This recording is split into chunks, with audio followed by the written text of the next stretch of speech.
Hey, once again, you have fallen straight into hella Vella, baby, and you have reached a Lawless interview. And this morning, I'm here with Des Sweet, and we're going to hear all about her experiences as an author out on the hot new serial writing platform and reading platform, more important, reading platform called Kindle Vella. Hey, Des, how you doing? Hi, I'm good. We had a false start this morning. I thought Des was somebody else. I had clicked ahead like to April 3rd, and I scared another interviewee to death by saying, "Hey, are you ready?" And then poor Des, I wrote somebody else's name down, and I had a false recording start. So the very first one ever for a Lawless interview have I ever stopped recording and said, "Oh God," because I was completely so yeah, so it happens. So I did it. So there you go. So I confessed. Now you know. And now we're going to hear about Des. Des. Yes. When did you start writing, honey? Oh gosh.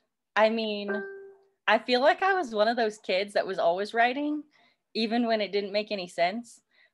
So I can remember being quite young and just like scribbling across my paper, making books with pictures. And then my mom would always ask me, like, "And what does this say, dear?" And, I'd make up a story on the fly and it always changed, but it was okay. That's pretty cool. That's pretty cool. Yeah. I mean, and then I think in school, I really honed in more on like poetry. Um, so I wrote poetry for a while in middle school and high school and even a little bit in college. And I think my grandma was my biggest fan. So she'd take my poems and she'd send them off and she'd get them published for me in those books where I think that she was probably paying them to put them in their books. But it That's didn't good. matter. That's everybody needs a grandma like that, though. Exactly. Everybody needs a grandma to believe in them like that. That's Yep. wonderful. And so then every year for like a birthday or Christmas, I'd get, a copy of this. She probably paid like that $59.99 kind of thing. And so I'd get this nice bound copy and, there'd be my poems in there along with everybody else who paid to be in the book. And she'd wrap it all up for me and I'd have to ask surprised every time. Like, "Oh, you did it again, Grandma? You published my poems again? What?" Oh, that's pretty sweet. Now that's got to be one of the sweetest stories I've yet heard, I love it. I love it. But when did you start writing and publishing yourself? Was that with Vella? It was not with Vella. So I kind of have always wanted to be an author, and I think that started just from the moment that I read Harry Potter. So I am obsessed with Harry Potter. Like, this is my Harry Potter office. I love Harry Potter. I can see that. And I mean, I think that's where I was like, okay, I want to be like her. I want to be an author. That'll be cool.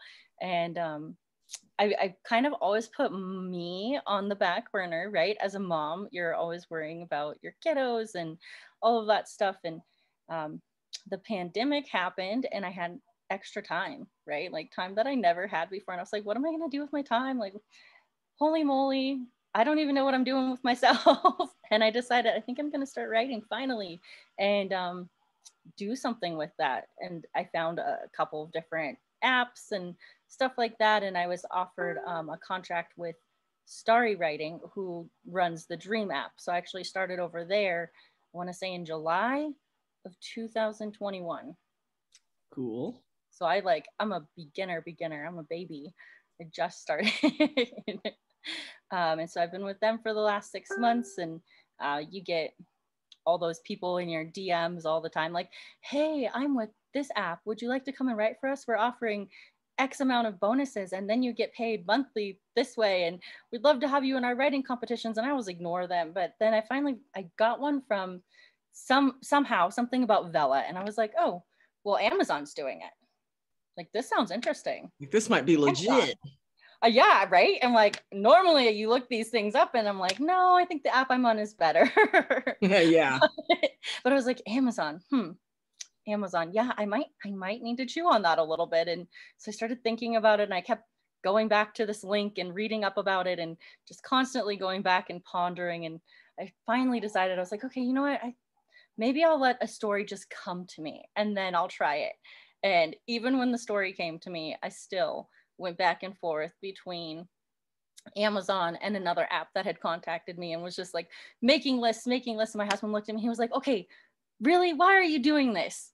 Like, Amazon, they're huge. Why are you even trying to justify not going to Amazon? Right. Like, what is wrong with you? Why are we having these conversations and these lists everywhere? And I was like, okay, you're right. I'm just gonna do it. And then I was here, and here I am. So when was this? When was this? Was this July of 21? So I would say, so Vella happened, I want to say,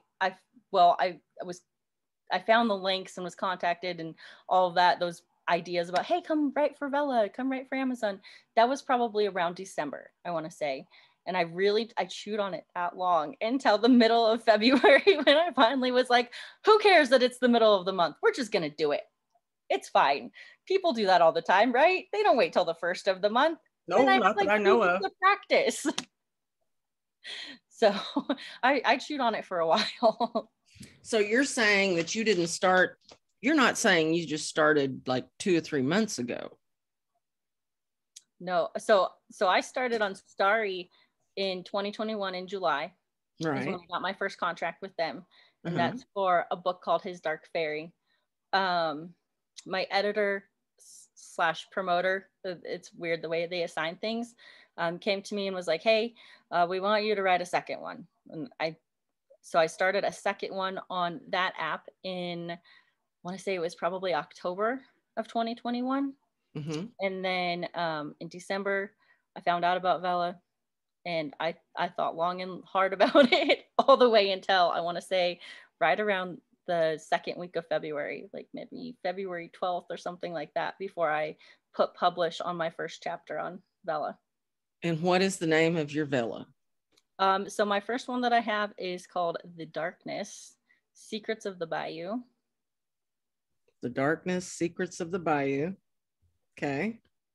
And then I managed to escape the third book I had signed a deal with Starry. They let me out of my contract on it, so I decided to bring that one over to Vella, and that one's called The Mystic Moon Pack. The Mystic Moon Pack. Now, okay, now I am really understanding this correctly. You just came in February of 2022. Yep. So you're just coming into your second month. Yep. Awesome. Yeah, everybody's like freaking out about the bonuses, right? And I'm like, oh, cool. You get bonuses? Yeah, right on. You mean it's more than like 50 cents? What? Yes, it is more than 50 cents. Right? Yes. Come to Vella. It's more than 50 cents. Well, that's you always have to wonder with those token things, right? Because we have on the Starry platform, they have coins. So you get the percentage of the coins, but it's not nearly the percentage that you get from Vella. So right. When people were talking about whole dollars, I was pretty confused at first. It's pretty nice. That's not in rubles, is it? Yeah. Yeah, I know. It is stunning. It really is stunning, the bonuses that they're giving. Now the actual royalties are not, they're not gonna buy anybody's castle. No. But the bonuses, for as long as they are around, they are good. So everybody has liked those. So welcome to Vella, Missy. You're brand new. I am brand new. So how many episodes do you currently have out now on The Darkness? Well, I think that depends on how kind Amazon has been to me. I have 8 episodes. I think currently, last time I checked, there was only 7 showing. Good. So 8 is coming. Okay. He's waiting for an update. It's coming eventually when Amazon feels like releasing it. And I've been pretty lucky with that the last week or so, getting them pushed through within like 24 to 48 hours. So I'm keeping my fingers crossed that it'll be the beginning of this week. Excellent. So let's talk about, what is The Darkness about? What are your primary tags? What's your genre? Oh, I just changed all my primary tags after our Zoom call, last weekend, and tried to Yeah. make them a little bit more effective. So I think currently right now it's under paranormal, um, and maybe I want to say romantic suspense is the primary. Cool, cool. So tell me about the story. Give me the blurb. Oh man, so we meet I feel like we come in with the narration through a little bit more through the one of the main character Pearl's eyes, and she's, you know, a young girl. She feels like she's let her family down because, you know, nobody came to call on her for her cotillion, and, you know, her father had to step down as the mayor of the town. Uncle stepped in, that kind of thing. They've experienced a huge loss of their mother, um, through some illness, and she's really just kind of thrown into this motherly role, right? And uh, happens upon Mr. Boudreaux, who is a super creepy guy that she meets at her uncle's party. All of a sudden, he's in her house, right? He's talking to her dad behind closed doors, and next thing she knows, she's going to New Orleans to live with them. And this all happens in a matter of like 48 hours. They are gone. They're leaving. They're trying to beat the storm. And I think right now we're kind of up to this part where they've traveled through this destructive and hazardous blizzard. They're kind of turned away and have to continue onwards to this second stop. And in the meantime, throughout all of this, Pearl suddenly is succumbed by the coldness of the weather that's happening outside. And so she's unconscious, and we've got all of these new characters that are coming into play that we're getting to learn some more about, like Mr. Boudreaux's son, Ezra, who's really taken kind of an interest in Pearl. Oh, wow. So is this one completely finished in your head, or are you still seeing where it's going? So I'm kind of like an in-betweener in terms of how much do you flesh out and how much do you write on the fly. And I would say it has a beginning, it has a lot of middle pieces, and the ending I think is still open. Whether it's, you know, multiple seasons or several seasons within a part one or a sequel, or, you know, so on and so on. I really think that that's kind of like the beauty of Vella, is you can leave your story open and then decide, you know, where does it stop, and then where do we pick up on maybe a sequel or something of that sort, or does it just go on forever? Yes, yes. And a lot of people are adopting the seasonal trend, right? Where they'll do season one, and then the question becomes: do you start a whole new tile for it, or do you riff off of your season one and just change the cover on season one to the season two cover and move on that way, and change the name of the episodes to season two, episode one, you know, Right. even though it's episode 48 or whatever, you know. So that becomes a big question, and there's been authors do it both ways and have success both ways. Oh yeah, that's what's confusing, right? As a newcomer coming in, you're like, okay, well, wow, they're doing it all of these ways, and it doesn't seem to make a difference. No, I'm sure there are metrics being grabbed on it right now, but nobody's seen it long enough for, you know, anything reliable. So let's see. So that is The Darkness, and anybody watching this, you're going to be able to pick that link up right out of the description of the video. And okay, so then we have the Mystic Moon Pack. Now, dare I assume that this might have something to do with a werewolf trope? Oh yeah.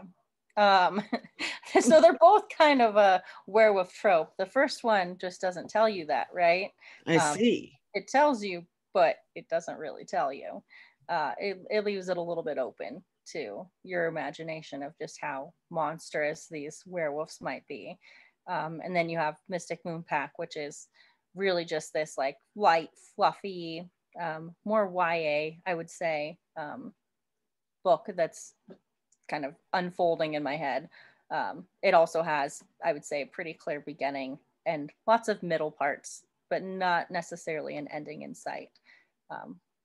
Just kind of trying to embrace that whole idea of the never ending piece of Vella. Right. And I think we're all trying to get a handle on that, and especially those who have already published several books. They're like, I don't know how to do this. I don't know. I write books. I don't know. Right. And I feel bad for them.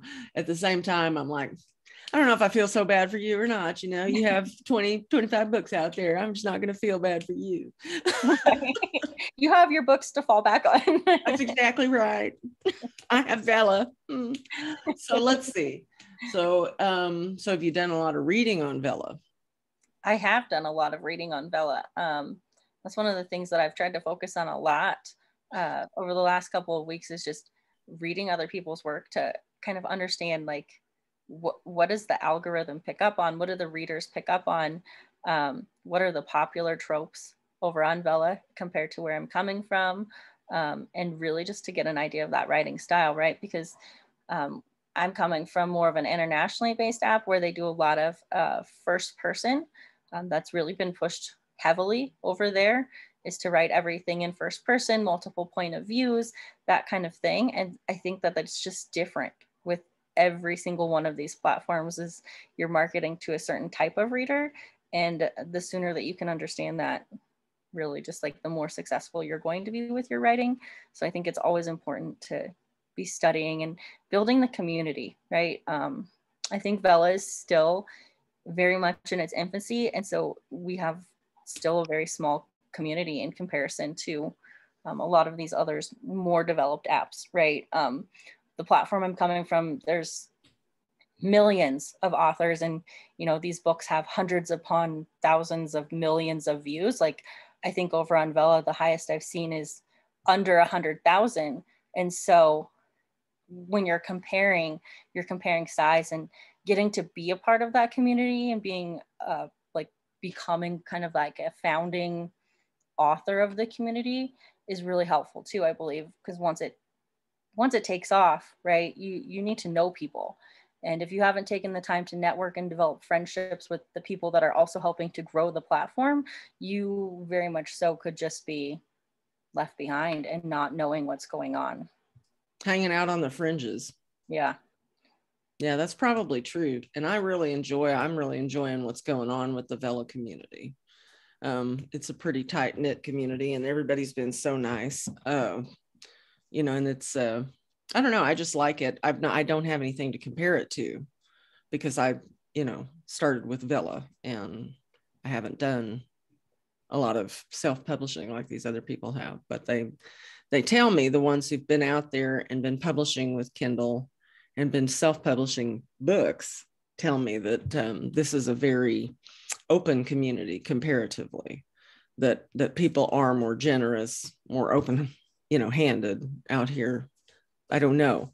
But you're coming from somewhere where you say there's millions of writers. Were you able to connect with any of those people?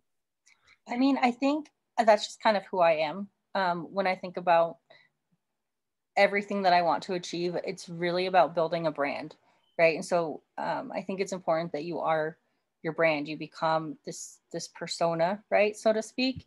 Mm-hmm. And if you want to succeed, no matter where you are, you have to network. So I found, my niche group of people over on that app, and we helped build each other up, kind of similar to what the Vella community is like. But obviously over there, you have people making like big 6-figure numbers, right? And they're not in it to help the little guys. They're not in it to help the people that are just starting over there. And so you really depend on some of those like mid-level people to get those insider tips and the insider knowledge and stuff like that. And right. So I made some wonderful connections. I'm still a part of that community. I've just reached a point with my work over there that I don't have to engage anymore. So I'm not marketing, I'm not promoting, I'm not advertising, and my books over there grow daily. and I've just kind of been letting them roll and just letting them do their own thing while I focus some time and energy on Vella. Oh, that sounds I really mean, it's cool. nice that I can do that, but Right, it hopefully is. Vella will get that way.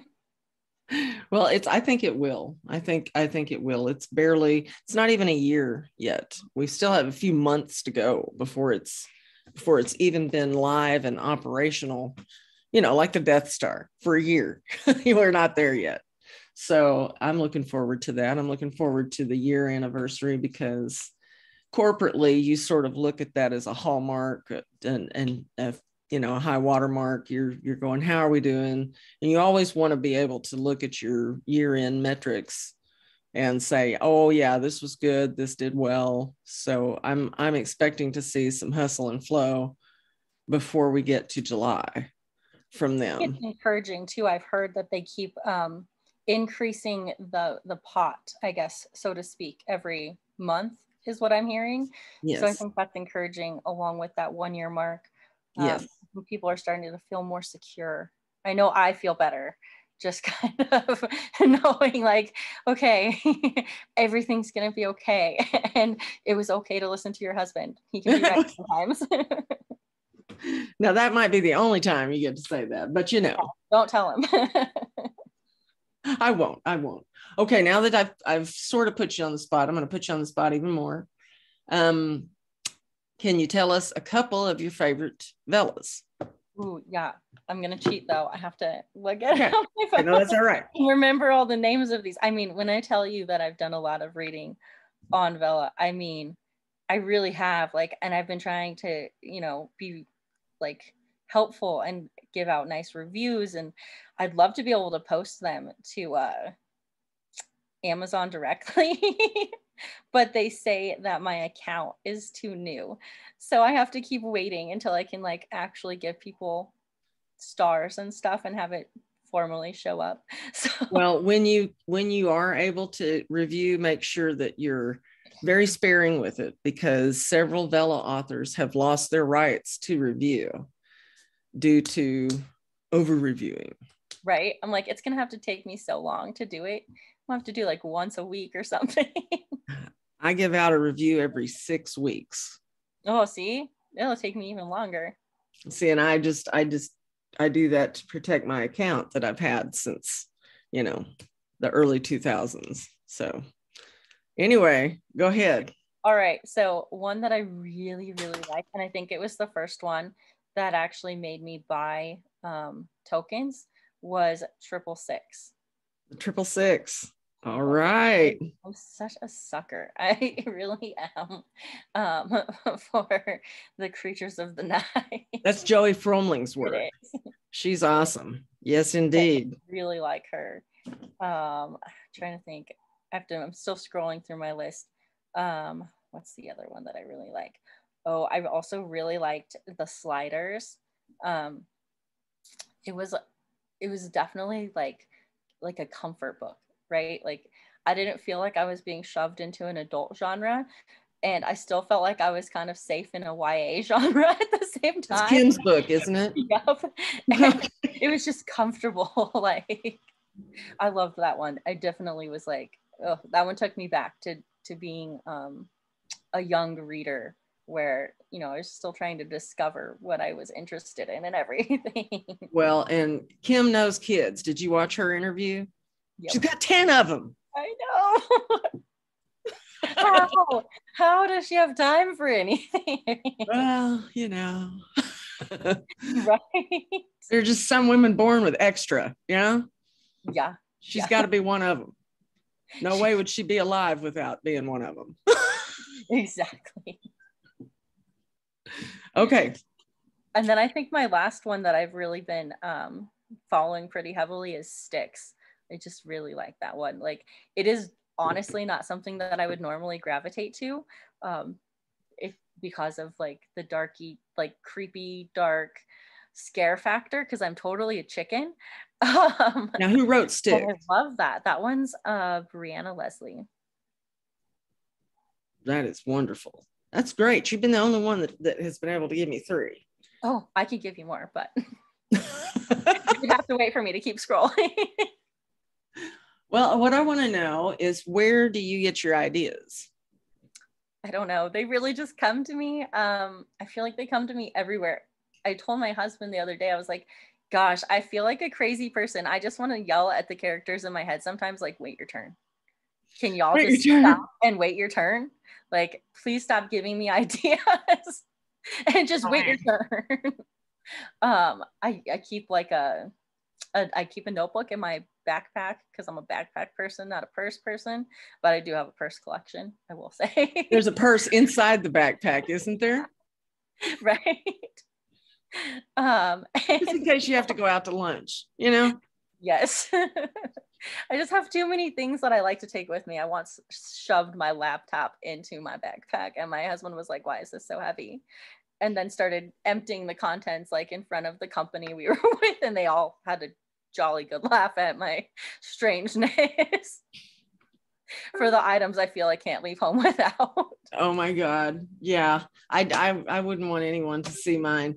I literally had back problems because I carried too much every day in a backpack to work. Right. Yeah, like I'm gonna be in an earthquake every flipping day. You gotta jam, you you gotta have everything that you're ever gonna need for the next week or so in this backpack. But yeah, so don't be like me. Don't be like me. Try to get hold of it before it actually causes you to be all hunched over. Oh. Oh my God. But before we started recording, you also told me that you teach. You teach. Yeah. Cool. I do. I currently teach online school. It's my first year doing that. I moved to a K-12. And then before that, I worked for 7 years teaching in an alternate school for at-risk youth. And I taught grades like 9 through basically 14 because we have a grant that allows us to serve kids up until 21, which is super cool. So yeah, that's kind of my day hustle, my money maker, I guess. And then writing on the side. And when the pandemic started, my husband wanted to start a toy company, so we did that. So we have a online based toy company, and we actually have a shop inside the mall now, inside of his friend's store. So yeah, we're like busy. No kidding. No kidding. Well, Yeah. I see all your Funko Pop back there, and I was going to tell you, I'm practically in Funko's backyard up here. Wow.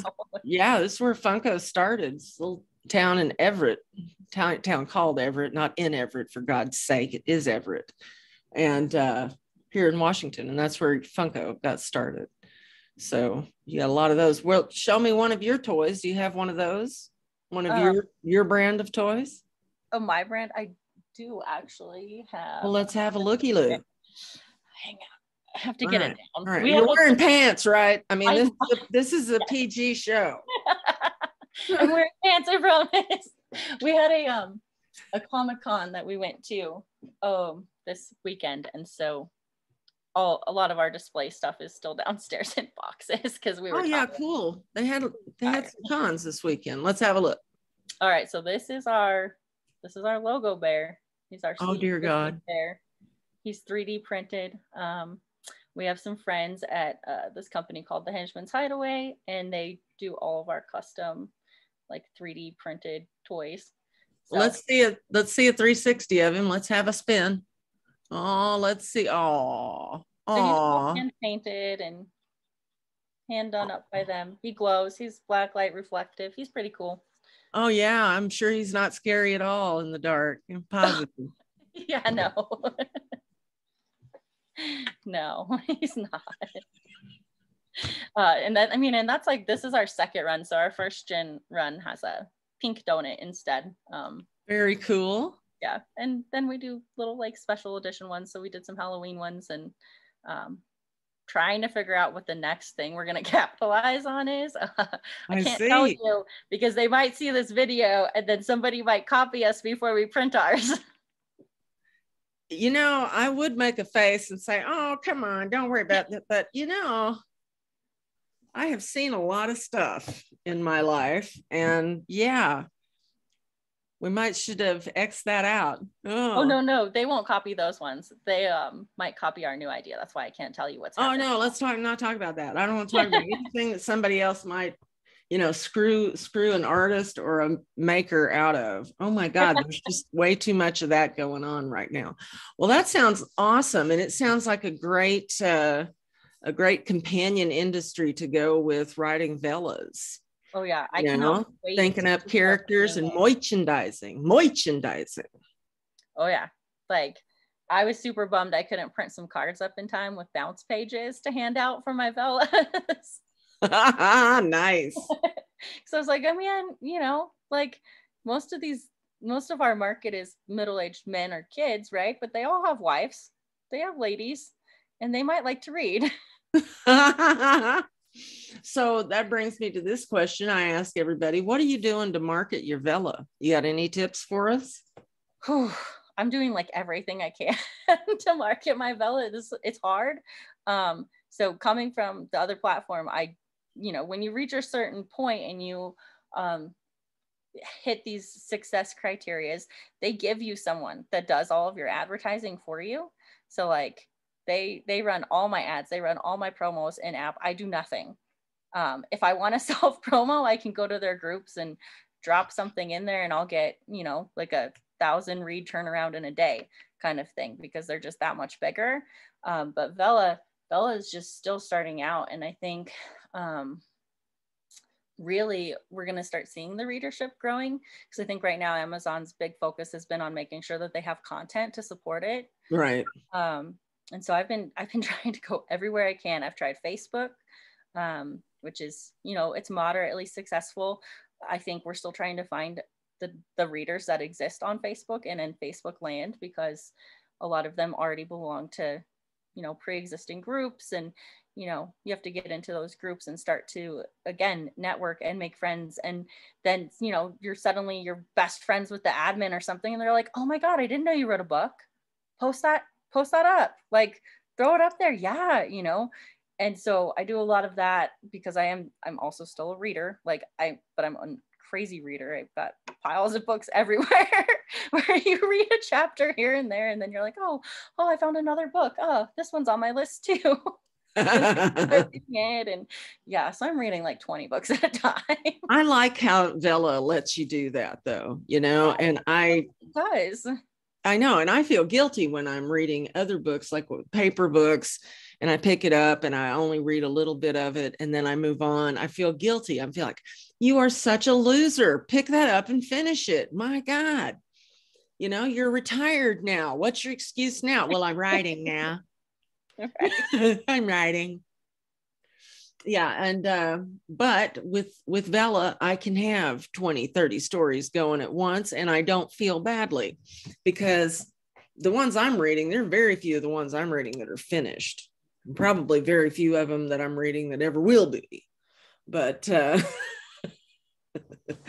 because, that's the idea, is to work up a cast of characters and work up a compelling enough story that you can keep going for 15, 16 years, like freaking Bonanza or I Love Lucy or Friends or any of these long-lived serials that have been on television. That's the idea. That's the sweet spot. Yeah. That's the pot of gold, is to get to that point. And I think that Amazon is a total enabler of people like me. Yes. Yes, they're an enabler. So the next thing I want to ask you, because you haven't been with us long enough to get any damn money, so you don't know what you're getting or nothing like that. Hey, it says I made $4. Hey, that's a lot. That is a lot when it comes to the actual royalties. So your bonuses should be pretty good. But but you'll be hearing what the bonus is for February. And see, I started in the middle of September. So you're a mid-month starter like I am, totally clueless like I was. First time we saw anything about bonuses, I'm like, what's this? What's this? What? And yeah. And then the next month, you'll be just like the rest of these bug-eyed out there looking for Right? Where is it? How much did we get?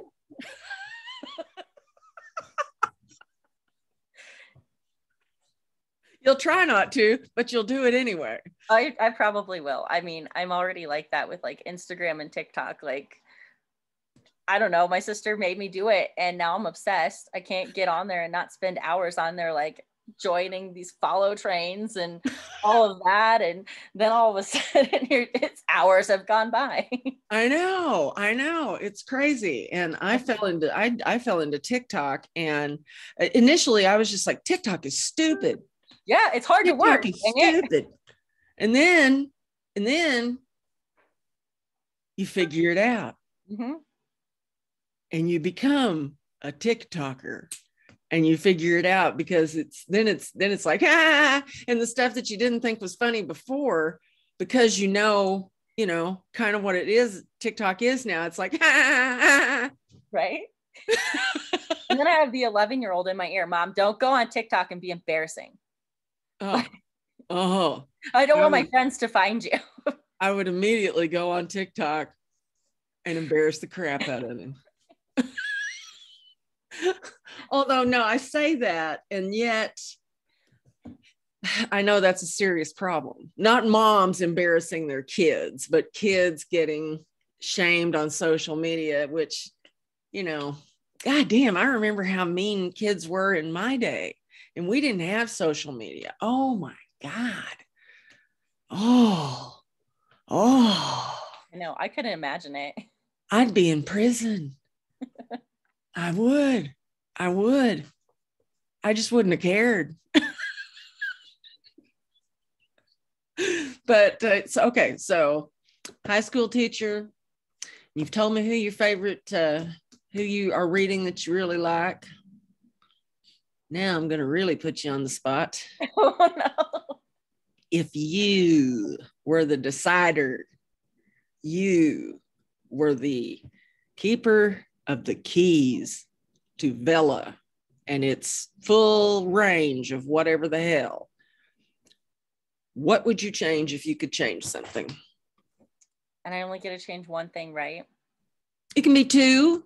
Okay. I just I frown on a litany of complaints because you haven't yet seen the money. They're just suggestions. Remember, I came from like one of the biggest apps, okay? All right, which shall remain nameless. Does it rhyme with radish? No. Okay, so you already said which one it was. Yeah. You already said it was Dream, I think, right? It was. Okay, well, we say the names of other apps here. I mean, Amazon surely knows them. Right? I mean, they're going and infiltrating them. No doubt. I wouldn't doubt if they're tearing them apart from the inside. That's literally what they're doing. I feel like you're totally calling them out here. Listen, man, corporate greed and surreptition, I really understand. I have a good handle on that. So go ahead. So I think my biggest change would be that they need an app.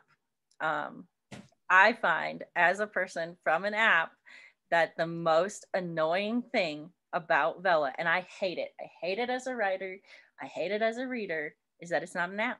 I have to go into Safari on my phone. I have to do everything from Safari. I have to do everything from a computer. And they need an app. If you were old, if you were old, like me, mm-hmm. you would know that if you get the Kindle app, that it will serve up to you through the Kindle app. So it will come through. Yes. But so you can be using Vella. It won't just say Vella, it'll say Kindle. So you get the Kindle app, but every Vella that you've followed will be right there at the top. It will come out on the Kindle app. I am not saying that Vella doesn't need its own app, because I think it does. Yeah. Because I think it's something distinctly different from Kindle. But if you're putrid of looking at your Vella on just the browser, then this is an option. And you can tell your friends, right? They can be using an Android, they can be using an iPhone, they can be using some other freaking phone. I don't even know what it is, but they can get it. If they can get the Kindle app, they can get your stuff through the Kindle app. And it's a neater presentation. Okay. Except you're going to love this. I can't wait till you get this app and you check it out and you're like, oh, that's not too bad. That's not too bad. And you get to the end of the episode and you go, where's the thumb? Where the thumb is the thumb? Where's the thumb? Okay. Somehow they thought it was a good idea to take this one and only app that they have that would spin up your Vella for you. And you have to know that you must swipe up to even see the thumb. What? Yes. So what this did, I remember when this happened, I remember when the app became widely available, because people were on there going, I have these people that like they read straight through, you can go and see the deets on how people have read your stuff. And you're like, it's obvious that they just went from one to the other, to the other, to the other, but nobody gave it a thumbs up, but they kept reading. It took us a while to figure out what was going on there. So your thumbs are not necessarily indicative of how many people have read your stuff, especially if they start reading it more frequently on the app, because it's an invisible feature until they literally swipe up. And you know how much info you get from your damn phone on what to do. Yeah, right. Like none at all. So, okay. So you would have your own app. Is that all? Well, I mean, I think that they need a writing app too, like, because you can't write from Kindle, can you? Yeah, you can write from inside of Vella. You can write on your Vella, yeah. Inside they have Kindle? That, when you upload your story, you can choose to just write there. Just write right in that big window. And I'm sure some people are doing it. But is that inside the Kindle app too? No. Oh, okay. No, that's inside the KU app. So that you have to have that in the KU app because it's attached to your bank account and your real identity. Right. So no, I doubt they'll make that available to you through an app. That'd be too dicey. Security wise, you wouldn't want that. You wouldn't want one out there where something could be pierced and your bank account suddenly be available through backtracking. So, I think I get you. So where I come from, like they have a writing app and then they have a reading app that are separate. I see. And that's like, but it also still has the browser, right? So like accessing it from my computer or something. So you can see everything at once. Mm-hmm. Oh, that's cool. That's cool. It's convenient. Yeah, and I know people who literally write on their phone. Yeah, I totally do. I write on my phone in the car because I hate watching my husband drive. Really? Yep. I mean, and sometimes ideas just come to me in the car. Well, I have a friend who's a very successful writer with more than 60 books to her credit. And she'll send me these, hey, how do you like this ad? I did it on my phone. Mm-hmm. I'm on Canva. Yep. I open up Canva and I just like, I go, well, I can't say any of these things because they're not politically correct, nor are they very nice. But I don't have much capacity for Canva. Let's just put it that way. I decided early on in my tech career, there was a division in the road and one went to data and the other one went to graphics. And I said, oh, hell no. I couldn't figure out anything to do with the graphics applications. And when I'd see the people who were really good at it, taking a piece this big on their screen, filling their screen with it, and taking an afternoon to polish up the edges of this tiny little thing. I'm like, oh no, cannot do that. So now I'm a graphics chump and I can't do anything. So I'm just amazed at the people who can. I'm writing on my phone. I'm doing my ads on my phone. I'm doing everything on my phone. That's me. I'm those people. So impressive. Make me sick. But I think it's because I'm just busy. I'm always busy. I'm always on the go. Like, we're trying to run this toy store on the side too. And so he's out hunting toys and, you know, going to conventions or shows and all of these things. And I'm just along for the ride. And I'm like, okay, I'm going to do my thing now. You are the demographic. You are the writer. You are the reader. You are the demographic that is being laser targeted with Vella. And I am so excited to meet you today and talk to you. This has been so much fun. So I now I have asked you about what you have out there, and you've talked about the Mystic Moon Pack, which was something that some other publisher lets you out of, giving them a third book. So you're going to throw down on Vella. Yep. It's another, it's a YA werewolfy thing. So have we got anything else in the Des Sweet head that is going to be coming to us soon? There's some things. Right now they're kind of battling each other for who gets to go first. Well, let one of them duke the other one out and tell us about it. Right. I think the one that is going to end up winning is one that I have named the Ringmaster. I am super digging a spooky, creepy, like circus trope kind of.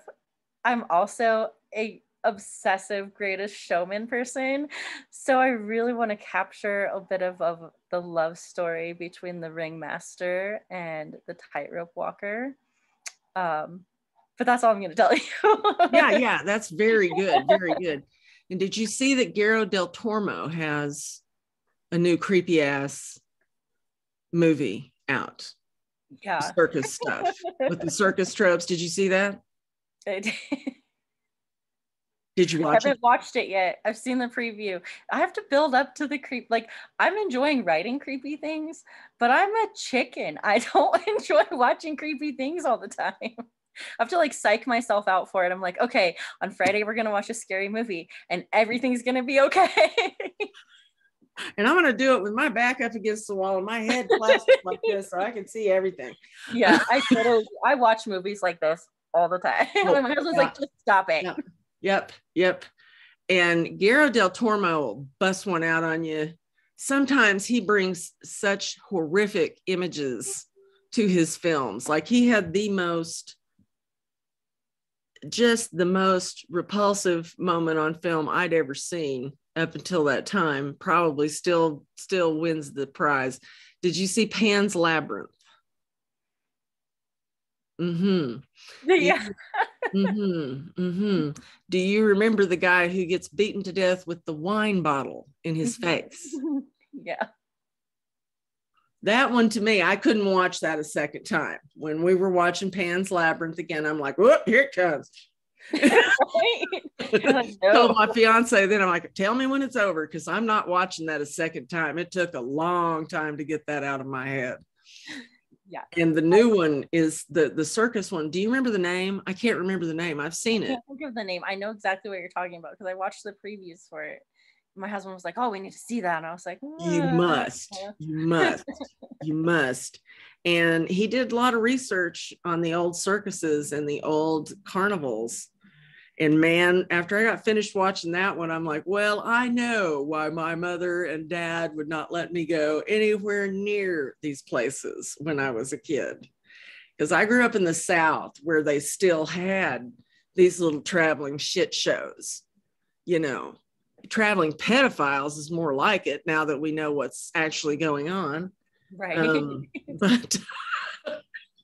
But anyway, and no, there's none of that in Del Toro's. No, There's no child pedophile thing going on. No, it's all adults, well done, very much, artsy and macabre, and what am I looking for, art deco kind of thing. Yes. And yeah, why do we get on that subject? I don't know. It's your fault somehow. It's my fault. I said ringmaster. That's your fault, Des. You brought that up. Yeah. Okay, so that's awesome. We've got ringmaster to look forward to. And so when do you find time to write? In the car. At night. Spring break. Yeah. Sometimes when my husband goes to work at 4 o'clock in the morning and I can't fall back to sleep. Then it's 4 o'clock in the morning writing for you. Awesome. Well, that's wonderful. I am so happy to meet you. It's been a real pleasure. And is there anything you want to say to the folks who are clicking these links and going out and reading your stories? I hope that you enjoy them and you leave me a nice review. I'd also love to get a crown one day. I hear those are fantastic and awesome. They are. Well, I'm going to say goodbye. We're going to say goodbye for this particular interview. This has been another Lawless interview. This is Des Sweet. And below here are the links to get into her work. And I suggest you take a look because I'm going to be watching this young lady. Take it easy. Bye-bye. Bye.